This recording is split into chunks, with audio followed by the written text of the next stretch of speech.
Oke, basicnya itu pos-pos apa aja yang harus kita siapin nih, misalnya secara dasar. Ya, Kalau jadi kita mau berusaha untuk memperbaiki keuangan kita. jadi yang wajib kita selalu miliki itu pos investasi ya. Jadi Investasi dan ada satu tabungan. rekening untuk investasi tabungan. Investasi dan tabungan. Apa dipisah itu? Itu balik lagi ke tujuan keuangan. Oke. Jadi agak susah sih kalau dibilangin, tapi kalau secara general kita ngomongin harus ada pos itu. Oke. Jadi emang ada dana yang kita alokasikan untuk menabung dan berinvestasi gitu. Oke.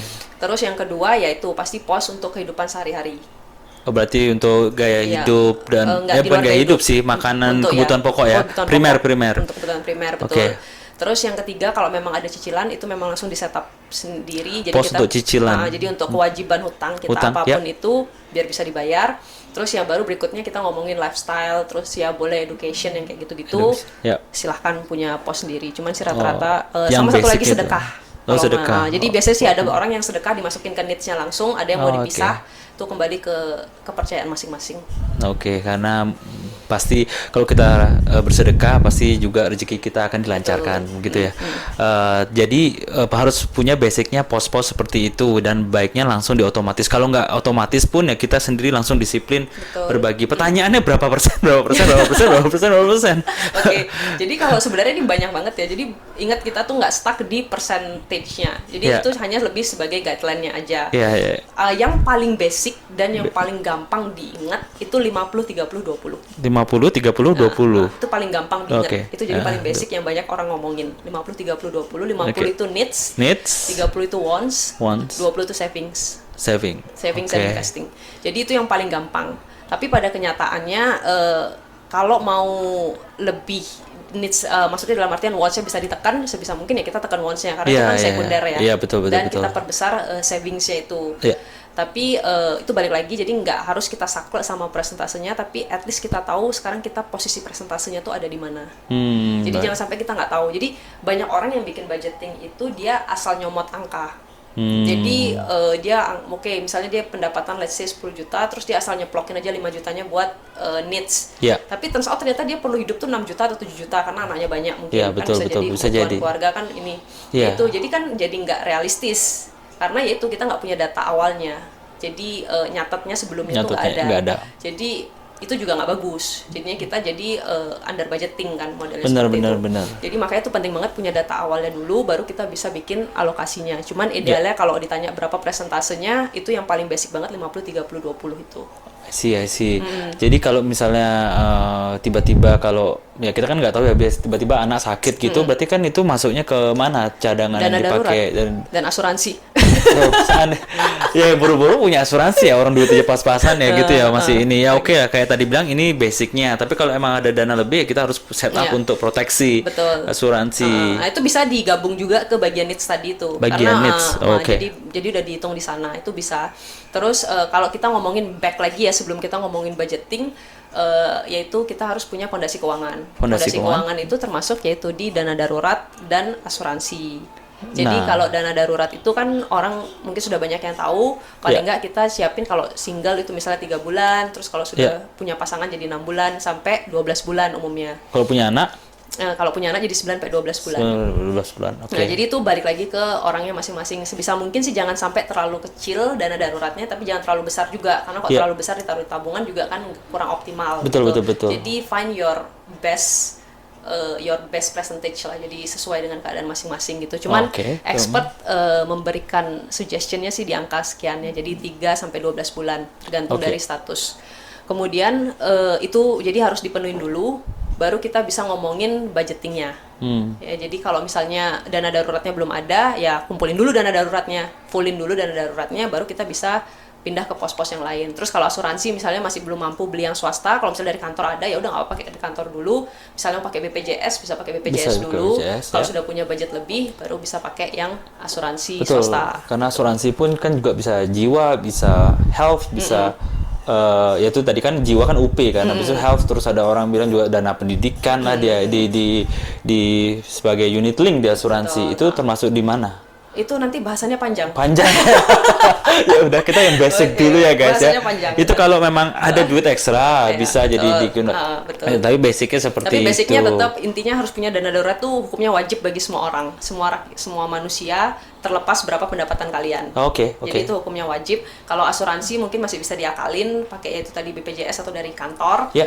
Cuman kalau sudah mampu dan emang bisa afford, better sih punya dari swasta juga gitu. Oke. Kalau dana daruratnya itu termasuk di dalam investasi, itu nggak masalah sebenarnya. Taruhlah dana darurat itu di reksadana gitu. Itu kan sebenarnya investasi, tapi bisa nggak kita sewaktu-waktu ya itu kan emang liquid juga. Bisa nggak itu jadi dana darurat? Apa dana darurat itu harus di tabungan? Jadi kalau kita ngomongin dana darurat nih topik sendiri lagi. Oh, jadi nanti ya di episode yang lain ya guys. Tapi basicnya aja dah, basicnya. Kalau dana darurat kita ngomonginnya itu sebenarnya kita nggak boleh ngejar return sebenarnya. Oh, jadi kita okay. ngomonginnya itu safety-nya, bukan returnnya. Jadi seberapa gampang itu bisa kita akses dan seberapa liquid ketika kita butuh kita bisa dapetin itu duitnya gitu loh. Jadi jangan fokus di returnnya, tapi fokus di itu tadi liquid sama safety-nya.